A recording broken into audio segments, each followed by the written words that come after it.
cordiale bienvenue pour notre mini-culte en ligne en ce dimanche 21 juin. Vous voyez quand même, il fait assez beau. Je vous invite à entrer avec moi dans l'écoute de ce psaume, le psaume 121, chant de pèlerinage, le cantique des deux cris. Je lève les yeux vers les montagnes, qui pourra me secourir? Le secours me vient de l'Éternel qui a fait le ciel et la terre. Il t'empêche de glisser, qu'il ne dorme pas ton gardien. Non, il ne ferme pas les yeux, il ne dort pas, le gardien d'Israël. L'Éternel est ton gardien, le Seigneur te protège, il est auprès de toi. Pendant le jour, le soleil ne te frappera pas, pendant la nuit, la lune ne te fera aucun mal. L'Éternel te protégera de tout mal, il veillera sur ta vie. L'Éternel veillera sur toi depuis ton départ jusqu'à ton retour, dès maintenant et pour toujours. Amen.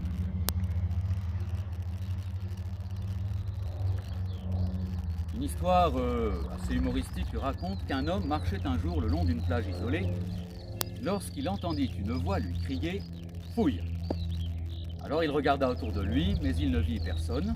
« Je dois être victime d'une hallucination, pensa-t-il. » Mais il entendit une voix lui crier à nouveau un ordre « J'ai dit, fouille !»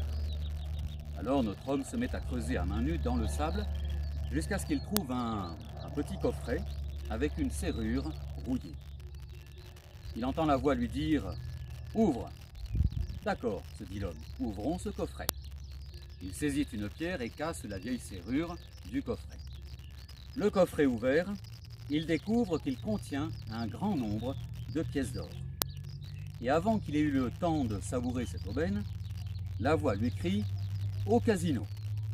L'homme emporte les pièces d'or, passe chez lui pour revêtir une tenue de soirée de circonstance et se rend avec ses pièces d'or au casino, la salle de jeu de la ville. Arrivé au casino, la voix lui crie « Roulette !» L'homme se rend alors au guichet et change ses pièces d'or en une pile de jetons de jeu. Il se rend à une table de jeu où les joueurs, le voyant arriver, avec sa pile entière de jetons, le regardent avec un certain étonnement et même avec un air incrédule. Notre homme entend la voix lui dire « 27 !» L'homme prend sa pile entière de jetons et mise tout sur le 27. Autour de la table, le reste des joueurs commence à rire ostensiblement de notre homme. Le croupier pousse les jetons sur le numéro 27 et lance la roulette. Et la boule s'arrête net sur le numéro 26. Aïe! Notre homme, qui vient de tout perdre, regarde alors vers le ciel et il entend la voix lui dire « Oups, désolé, je me suis trompé de numéro. » Fin de l'histoire, mais je pense que vous l'avez compris, le ciel, en l'occurrence, avait apparemment joué un petit tour à notre homme pour nous dire que quels que soient les signes que nous croyons discerner de son action, il y a toujours une réelle distance entre le ciel et nous, et le ciel où Dieu se plaît souvent à nous le rappeler. Alors il y a deux paroles dans la Bible, dans la tradition biblique, dans le Premier Testament, qui semblent a priori contradictoires. La première nous dit ceci: on nous dit « cherchez l'Éternel pendant qu'il se trouve ». Et à un autre endroit, on nous dit aussi « mes pensées ne sont pas vos pensées ». Deux paroles a priori contradictoires. Il faut chercher Dieu et il est possible de le trouver, nous dit-on, en affirmant en même temps que c'est quasiment de l'ordre de l'impossibilité. Bien, cette problématique reflète une vieille question du rapport entre le fini, le limité et l'infini. Question assez simple comme ça. Est-ce que ce qui est limité, fini, peut contenir ou même recevoir l'infini?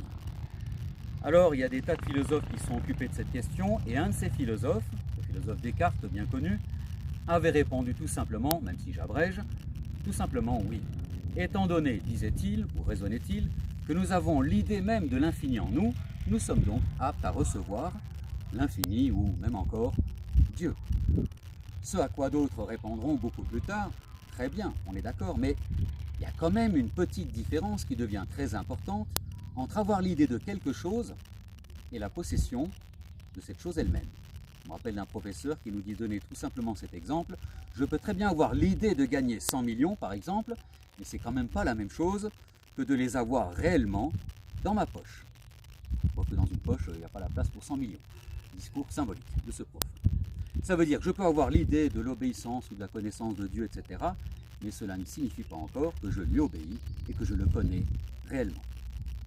Et pourtant, à un autre endroit dans cette Bible, dans la tradition biblique, on nous dit aussi, phrase célèbre, verset célèbre, Dieu a mis dans le cœur de l'homme la pensée de l'éternité. Mais alors, la question reste, pourquoi nos textes affirment-ils cette radicale distance entre les pensées de Dieu et les pensées de l'homme? Première réponse, certainement pas pour nous dire que la pensée ou l'idée de Dieu est absente du cœur de l'homme. La pensée de Dieu, l'idée de Dieu, elle existe. Elle est même fortement répandue. Il y a quand même un problème. Le problème, c'est que l'homme n'a pas que cela au fond de lui-même, dans son cœur. Notre esprit, nos existences ressemblent en quelque sorte, et je cite un auteur, à une grande surface qui vient faire une concurrence déloyale, pardonnez-moi l'expression en son nom, au petit commerce de la pensée subtile de Dieu. Et Calvin disait ceci, notre esprit est une boutique perpétuelle pour se forger des idoles. Imaginez encore que vous cherchiez un livre dans votre belle bibliothèque, mais où le trouver ou le retrouver si votre bibliothèque est immense et pas mal remplie. Le livre, il existe certainement, vous le savez, mais où le trouver? Où le retrouver? Où est-il donc passé?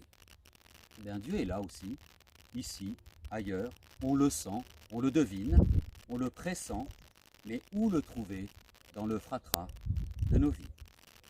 Et je conclurai avec cette parole du prophète Ésaïe qui nous dit, là aussi dans la même logique, cherchez plutôt l'Éternel pendant qu'il se trouve, invoquez-le tandis qu'il est prêt.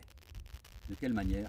Pure hypothèse personnelle, et pas seulement personnelle, en opérant une décroissance intérieure pour donner la première place à l'essentiel. Ainsi soit-il. Je vous invite à vous joindre à moi de cœur pour entendre cette prière.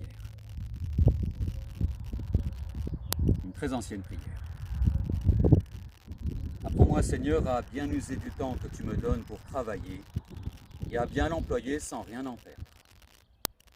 Apprends-moi à tirer profit des erreurs passées sans tomber dans le scrupule qui ronge. Apprends-moi à prévoir le plan sans me tourmenter, à imaginer l'œuvre sans me désoler si elle jaillit autrement. Apprends-moi à unir la hâte et la lenteur, la sérénité et la ferveur, le zèle et la paix. Aide-moi au départ de l'ouvrage, là où je suis le plus faible. Aide-moi au cœur du labeur à tenir serré le fil de l'attention. Et surtout, comble toi-même les vides de mon œuvre. Seigneur, dans tout labeur de mes mains, laisse une grâce de toi pour parler aux autres et un défaut de moi pour me parler à moi-même. Garde en moi l'espérance de la perfection, sans quoi je perdrai cœur. Garde-moi dans l'impuissance de la perfection, sans quoi je me perdrai d'orgueil. Purifie mon regard. Quand je fais mal, il n'est pas sûr que ce soit mal, et quand je fais bien, il n'est pas sûr que ce soit bien. Ô Éternel, ne me laisse jamais oublier que tout savoir en réalité est vain, et que tout travail est vide, sauf là où il y a l'amour, et que tout amour est creux, qui ne me lie à moi-même et aux autres, et à toi, Seigneur. Oui, enseigne-moi à prier avec mes mains, mes bras et toutes mes forces. Rappelle-moi que l'ouvrage de ma main t'appartient, et qu'il m'appartient de te le rendre en le donnant. Que si je fais cela par goût du profit, comme un fruit oublié, je pourrirai à l'automne. Que si je fais cela pour plaire aux autres, comme la fleur de l'herbe, je fanerai au soir. Mais si je fais cela pour l'amour du bien, je demeurerai dans le bien. Et le temps de faire bien qui a ta seule gloire, c'est tout de suite. Amen. Voilà, chers amis, je vous souhaite un bon dimanche et une bonne semaine. Que le Seigneur nous accompagne sur notre chemin de vie, en marche, chacune et chacun à sa manière, vers l'essentiel.